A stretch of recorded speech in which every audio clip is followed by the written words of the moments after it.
Sometimes people tell an inconvenient truth. And then there's other times when they tell the inadvertent truth. I think we had something like that come out of Ukraine.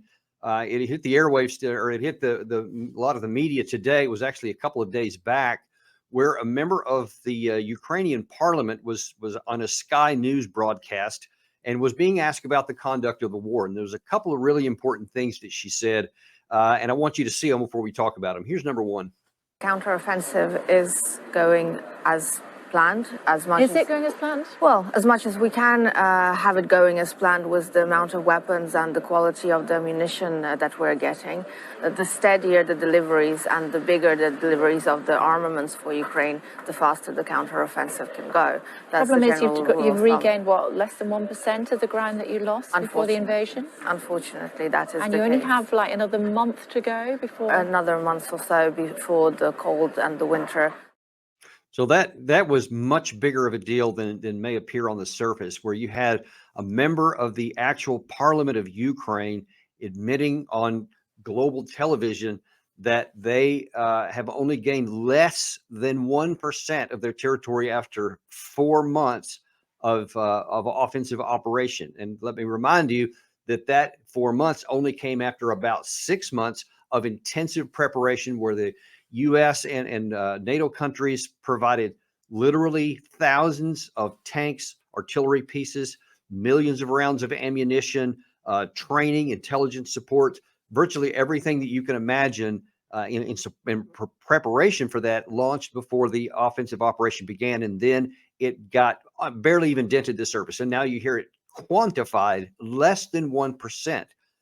And then you saw the member of parliament there try to say, well, I mean, it's going as good as it can because we haven't gotten enough ammunition. It's been coming too slow, and saying that, it goes in accordance with how that works. Now, as I've said many times on many episodes of Deep Dive, I've showed you there are very graphic and practical military reasons why the offensive failed. It was self-evident before the offensive operation was launched. It was not going to succeed.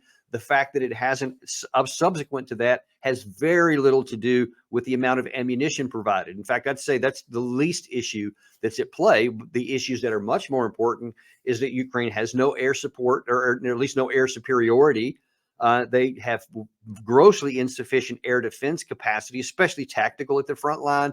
They don't have anywhere near enough artillery support to match what the Russians can bring. And possibly the most crucial of all, even as big as those are, they don't have sufficient mine clearing equipment. And if you don't have the ability to clear mines in a large scale and systematic way, and of course to do that, or maybe not of course, many of you probably don't know, if you don't have air superiority and air defense, it's just nearly impossible, because you have to send in mine clearing assets, engineering assets that have to have cover by artillery and air support. And if you don't have either of those two, then as soon as you put your mine clearing equipment into the zone, then it's going to be attacked and destroyed by the Russian side. And that's precisely what has happened. All of that was predictable. So unfortunately, the member of parliament is not correct that it's just a product of the West not giving enough ammunition fast enough. But yet that's exactly what they're trying to claim.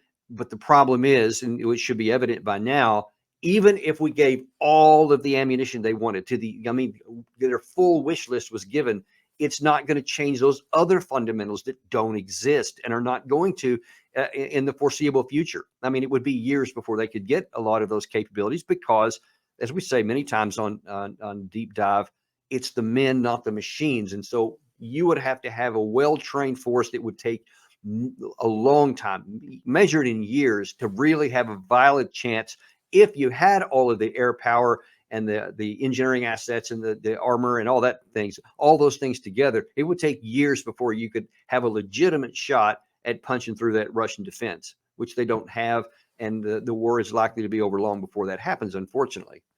The second thing that the member of parliament admitted to was something that, the reason I say an inadvertent truth, in all warfare, deception is as much a part of war as is tanks and artillery shells and bullets and machine guns.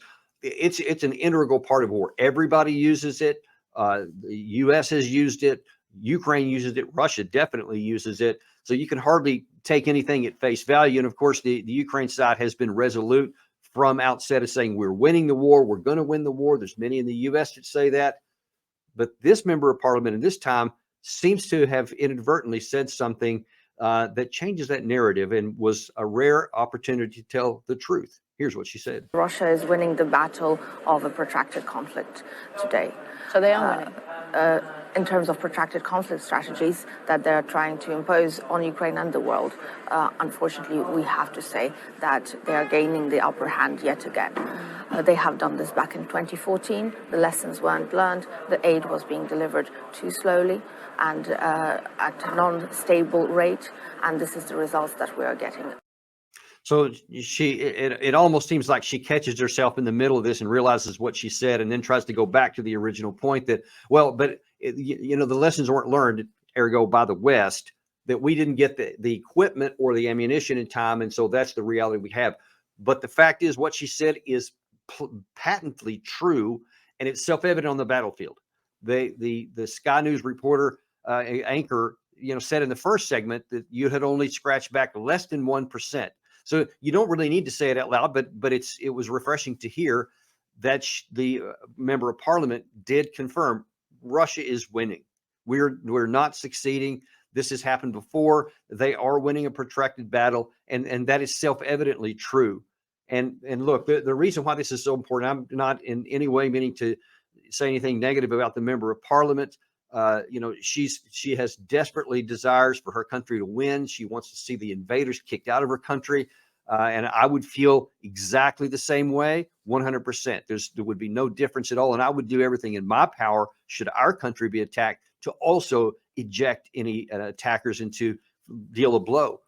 But in our case, for the United States, and really even for Kiev as well, we have to acknowledge the patent reality.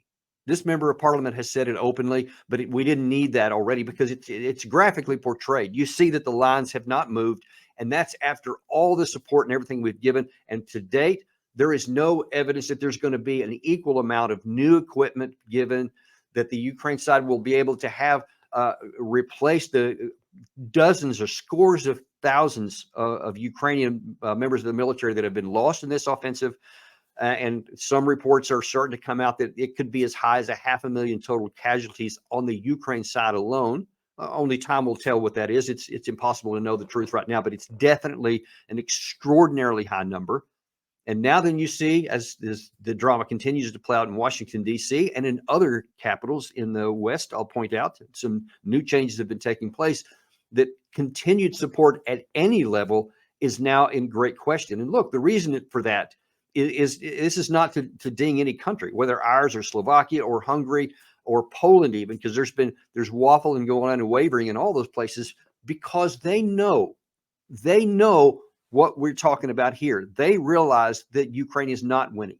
They see that after 19 months of extraordinary, unprecedented support from this whole coalition of non-treaty allies that have given to Ukraine has not turned the tide of the war. And there is no rational expectation or plan that it's going to change.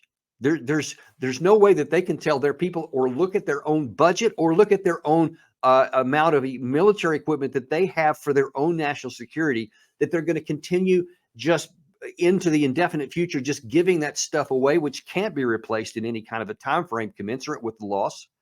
They see that it hasn't dented the front line since at least November of last year.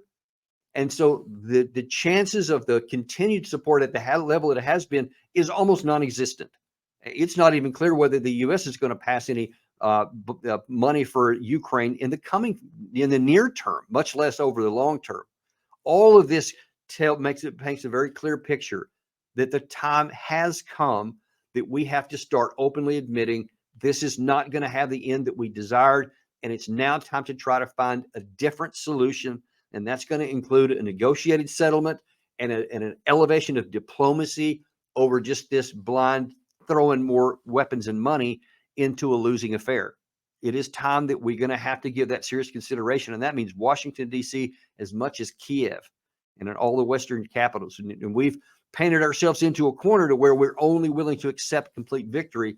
But my friends, those days are going to come to an end, because the objective can't be attained. It just can't be attained with the amount of time we have and the amount of resources that any of us have. So much better to take eat a little humility, a little humble pie, and recognize that our primary objective can't be met. But while we still have some negotiating room and some leverage, we need to bring this to an end now for our own national security and the preservation of the Ukraine state, at least to the extent that it is. If we want to hold any hope that in the distant future, maybe some of these territorial changes can be reversed, that's a distant possibility with a very low probability of success. But to ignore the current realities is almost certain going to cost even more territory and greater losses for Ukraine. And then they'll be negotiating later from a position of even greater weakness than they are right now. And that is the truth. And that's it for your deep dive today. Thank you very much for tuning in, and we'll see you on the next episode.